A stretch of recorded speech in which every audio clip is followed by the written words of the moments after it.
You are a hunter in Canada's Central Arctic, away from home for a hunting trip. During this time, you need a shelter, so you do as your ancestors did. You build a snow dwelling known as igloo. But the idea of using snow to shelter yourself from outside elements is strange, isn't it? Well, that's what I'm going to explain in this video. Keep in mind that I'll be talking about temporary igloos, so naturally, more permanent ones will be more complex. The igloo is a great shelter due to key factors such as the type of blocks used, the structure, and the thermal exchange. The first factor is choosing suitable building blocks. These blocks are cut out of hard compressed ground snow, not ice, because it is easy to cut, light to lift, and sturdy. It's also a great insulator simply because it is filled with tiny pockets of air that can circulate well inside it. Therefore, heat also gets trapped there. This specific type of snow is a popular shelter building material for hibernating animals, which is probably where humans got the inspiration from. The second factor is the structure. It's a shape called a catenary dome, achieved by laying the first row of blocks around the circular hole and cutting this row to form a slope.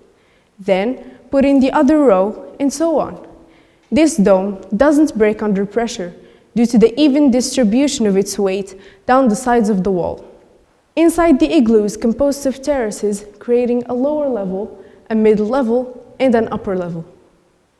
These levels are so important because they play a crucial role in the third factor, heat exchange.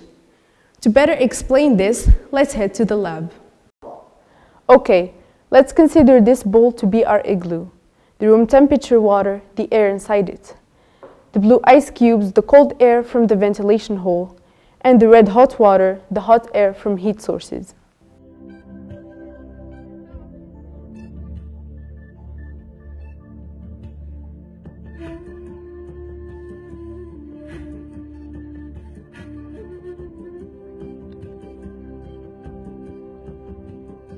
As you can see, cold air sinks to the bottom, while hot air flows to the top. This phenomenon is caused by the density of the air. Air expands when heated because molecules move fast and away from each other, creating space between them. So the air becomes less dense than the surrounding matter and floats. The opposite happens when air is cooled.